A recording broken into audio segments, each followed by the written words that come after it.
next. So you need to click in, you need to have your sequence highlighted. So you just need to click anywhere in that rectangle just to get. Right here? Nope, your sequence is your timeline with the video. Oh, right here? Yep. Okay. Okay, and then you can click on File, Export Media, or File and then do Export all the way at the bottom. And do Media. Okay. You may click it? Yep. Okay. And then hopefully we've exported before. Nope, that's okay. So it's not a big deal.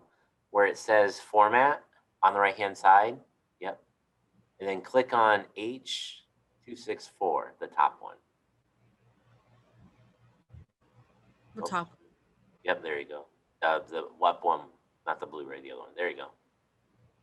Okay, give it a second.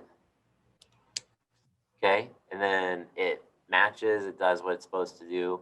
Now where it says output name, the blue text, click on that because you want to change the, yeah. Okay, so you want to choose where you're going to save it. So do two things. First, go to your desktop. And then I would do the GTV.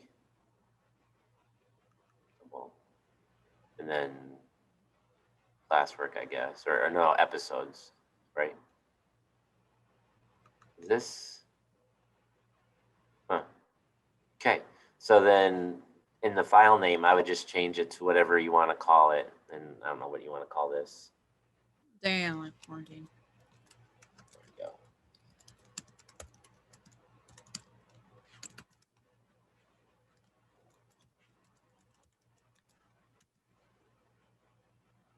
And then, yep, hit save. Okay, now drag the whole window up.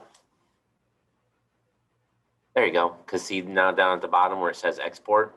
Yeah. Click that. That's it? That's it. I thought it was Well, more complicated than that. Wow. no, it's not. And actually, the thing where you had to click the format, you shouldn't have to do that again. It'll save it. No, it saves that as your. The only problem is it will save your video in the last place where you saved it, which is a good thing because it's just in your GTV folder. So